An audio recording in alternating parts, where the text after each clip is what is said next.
Assalamualaikum warahmatullahi wabarakatuh. Perkenalkan, nama saya Muhammad Nofalami Umam, dengan NIM 230602059, Prodi Ilmu Administrasi Negara. Ya, di sini saya akan menjelaskan apa itu definisi perbandingan administrasi negara.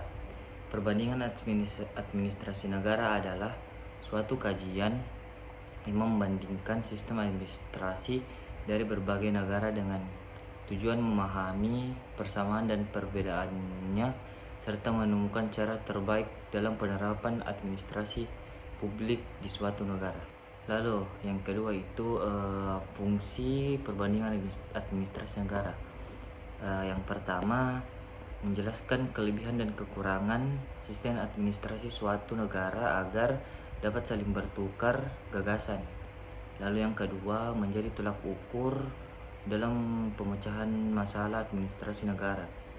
Yang ketiga, memperkaya pengetahuan dan meningkatkan efektivitas serta efisiensi sistem administrasi.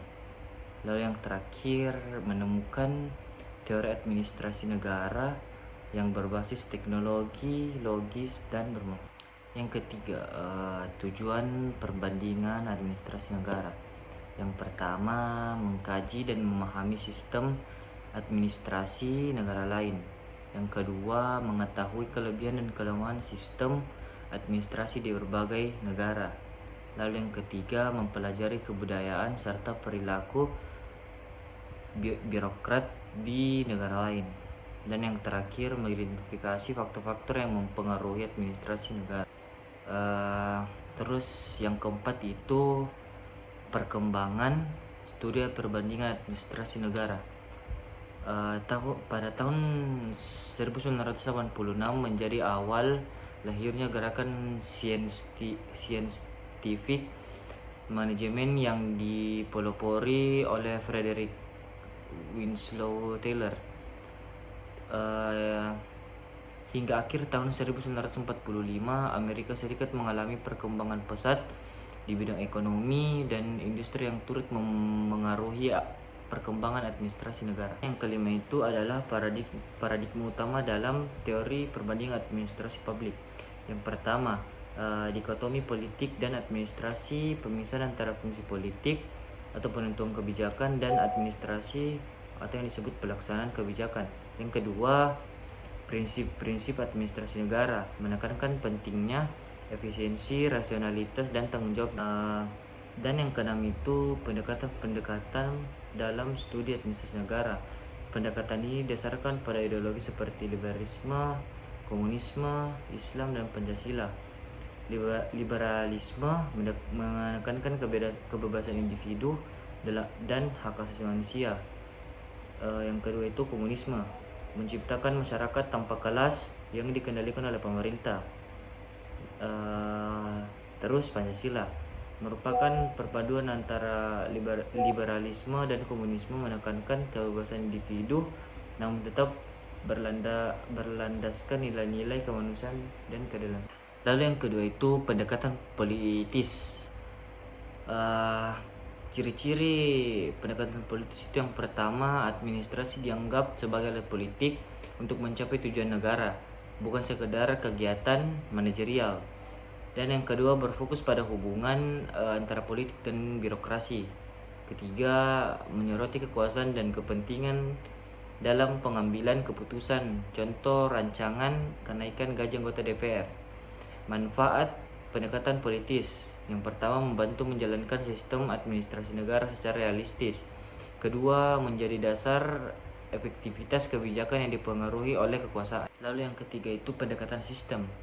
Pendekatan ini memandang administrasi negara sebagai bagian dari sistem politik yang berhubungan. Adapun itu ciri-cirinya, yang pertama, holistik, melihat administrasi sebagai bagian dari sistem politik yang luas. Kedua, feedback, adanya umpan balik dari masyarakat untuk mengevaluasi kebijakan. Ketiga, input atau output, input berupa tuntutan dan aspirasi masyarakat, sedangkan output berupa kebijakan publik. Adapun contohnya yaitu perbedaan sistem administrasi negara demokratis dan diktator terletak pada sumber kekuasaan dan partisipasi masyarakat. Yang terakhir yaitu pendekatan administrasi dan kontribusi. Pendekatan ini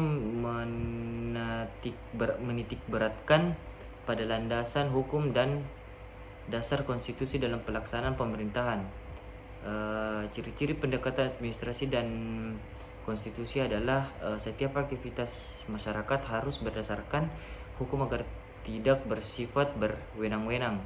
Administrasi berfokus pada efektivitas dan transparansi, sedangkan konstitusi menekankan kepastian hukum. Perbandingan administrasi dan konstitusi. Administrasi menekankan efisiensi dan manajemen birokrasi. Konstitusi menekankan legalitas dan supremasi hukum. Adapun metode studi perbandingan administrasi negara, yang pertama itu metode deduktif, menarik kesimpulan ke hal umum ke hal yang khusus. Yang kedua metode induktif, menarik kesimpulan dari kasus-kasus menjadi prinsip umum. Lalu yang terakhir metode dialektika, melalui 3 tahap, yaitu tesis, antitesis, dan sintesis untuk melahirkan konsep baru. Lalu tahapan dalam studi perbandingan administrasi negara. Yang pertama, mengkategorikan wilayah, misalnya negara maju dan berkembang. Kedua, menentukan waktu perbandingan, masa reformasi, orde baru, sebelum perang dunia, dan lain-lain. Yang ketiga, merumuskan konsep dasar penelitian.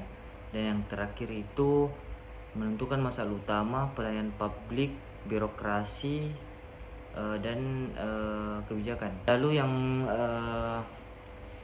terakhir itu adalah aspek-aspek perbandingan administrasi negara. Yang pertama, sistem pemerintahan, apakah berbentuk kesatuan dan federasi.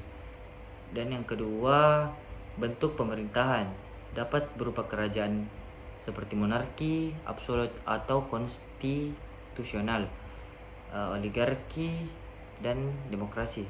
Lalu yang ketiga itu sistem politiknya, meliputi struktur formal, eksekutif, legislatif, yudikatif, dan kekuatan politik informal di masyarakat.